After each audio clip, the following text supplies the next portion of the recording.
Bonjour et bienvenue dans cette nouvelle vidéo. Alors, ici j'aimerais vous parler de l'amour, de deux types d'amour selon moi. L'amour avec un grand A, l'amour en tant qu'état d'être, où l'on est amour mais sans forcément le porter à une personne en particulier. Donc je dirais plutôt un amour absolu. Et puis il y a l'amour avec un petit a, qui là, c'est basé vraiment sur une personne, c'est un sentiment, hein. On dit je t'aime à l'autre et on s'attend à ce que l'autre réponde favorablement à cet appel.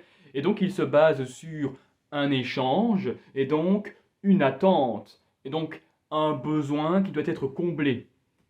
Alors soit on idéalise la personne, on la met sur un piédestal et on dit ah, c'est l'homme de ma vie ou c'est la femme de ma vie. Enfin, vous voyez le schéma habituel. Donc il y a une attirance, hein, et il y a une attraction, et il y a des jeux de séduction. Et donc là, forcément, ce sont deux êtres bien distincts au départ, mais qui ont envie de créer une expérience forte, hein, qui se base vraiment sur cette attraction, sur les champs électromagnétiques, hein, des deux personnes qui font des étincelles à leur contact. Et c'est là, hein, que c'est magnifique, c'est une expérience euh, d'échange. Et au début, c'est magnifique parce que c'est un échange qui est juste et équitable.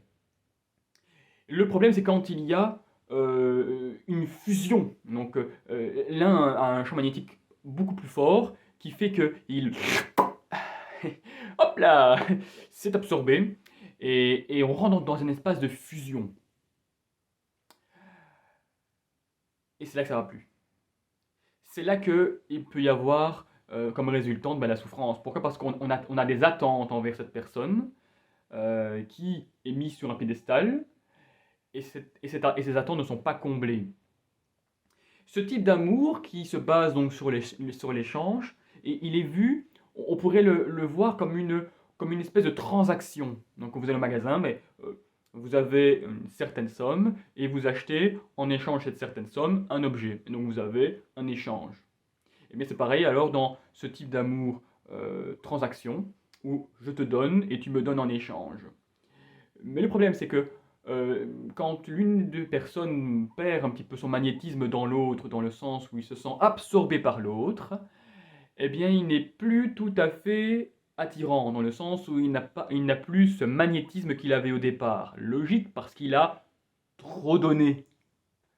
L'amour en tant que transaction, c'est pas évident dans ce sens où l'une ou l'autre personne peut se sentir lésée. Et à ce moment-là, il y a souffrance, et à ce moment-là, il y a des reproches. Et à ce moment-là, il y a reproche à l'autre. Et donc cette personne-là, à un moment donné, dit euh, je t'ai trop donné là, hein, je te donne trop, et toi en échange, tu ne fais rien pour moi. Et le gars, il le regarde, enfin le gars ou la fille, le gars, il fait hmm. Et là, ça va pas là, il devient trop chiant là. Tu me saoules là, tu vois, c'est. Et alors ça commence à réfléchir pour un peu voir, un peu faire ses plans pour faire autre chose, pour voir ailleurs. Ouais, c'est un petit peu comme ça que ça fonctionne, hein. Jusqu'au moment où il y a l'ultimatum, où tu me fais encore chier comme ça, fini, je te quitte. Là, la peur s'installe. Et alors là, du coup, qu'est-ce qu'on fait? Ben, on ferme sa gueule. À ce moment-là, la personne qui se trouve un petit peu dominée, ben, n'ose plus la ramener, hmm. Et donc elle va commencer à faire un petit peu tous les mamènes de l'autre. Et pourquoi? Parce qu'elle se dit, ben, en lui faisant plaisir, eh bien, en échange, je vais avoir un petit peu d'attention, un petit peu de reconnaissance. Il va me donner un petit peu d'amour quand même. Et en fait, ben, plus on donne, et moins on reçoit. Pourquoi? Parce que ben, la personne qui a fusionné dans l'autre n'a plus de magnétisme. Et elle est complètement acquise. C'est là le problème. C'est qu'elle est acquise. Et donc elle a perdu son rayonnement. À ce moment-là, ben, on n'a plus envie de donner. Il suffit que l'autre a un certain rayonnement, et à ce moment-là, ben, il ne vous calcule plus. Cette image, même si elle a l'air stupide, nous aide à comprendre dans quel type d'amour on se trouve, l'amour transaction. C'est-à-dire, je te donne ceci et tu me donnes cela. Pas forcément aujourd'hui, tu peux me les donner plus tard, mais tant que, au final, on se retrouve et que les comptes sont plus ou moins justes. Non seulement la transaction, elle est faussée, vous vous sentez lésé, mais en plus de ça, vous donnez encore plus pour espérer que ça change. Sauf qu'en fait, ça se dégrade. Parce que vous n'avez pas compris que plus vous vous donnez, et moins ça va arranger les choses. L'idéal à ce moment-là, c'est de se retirer, de créer un espèce d'isolement pour se retrouver, se reconstruire et recréer sa bulle, hein, se remagnétiser, si vous voulez, comment retrouver son magnétisme, hein, son charisme. Et pour ça, ça se base sur soi et non pas sur l'autre. Parce que sur l'autre, on a peur de perdre, parce qu'on tombe dans une possession. Vous comprenez maintenant ce qui se passe, hein, pourquoi vous souffrez réellement, en tout cas les personnes qui sont dans ce cas-là. Eh bien, quand vous souffrez, vous ne vous respectez pas. Et plus vous donnez, et moins vous vous respectez, parce que vous ne pensez pas à vous, vous oubliez.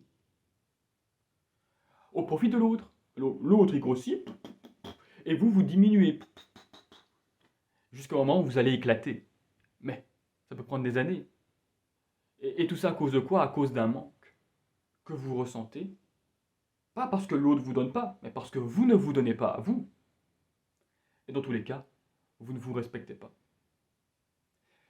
Voilà, c'était ici la première introduction de cette vidéo, et d'autres vont suivre, notamment on verra dans les prochaines vidéos comment rééquilibrer la transaction. On l'a vu déjà ici, eh bien, ce serait de créer un isolement pour se retrouver, pour se chouchouter. Et dans d'autres vidéos, on verra d'autres méthodes plus spécifiques. Merci de m'avoir écouté, et je vous dis donc à très bientôt pour de prochaines vidéos.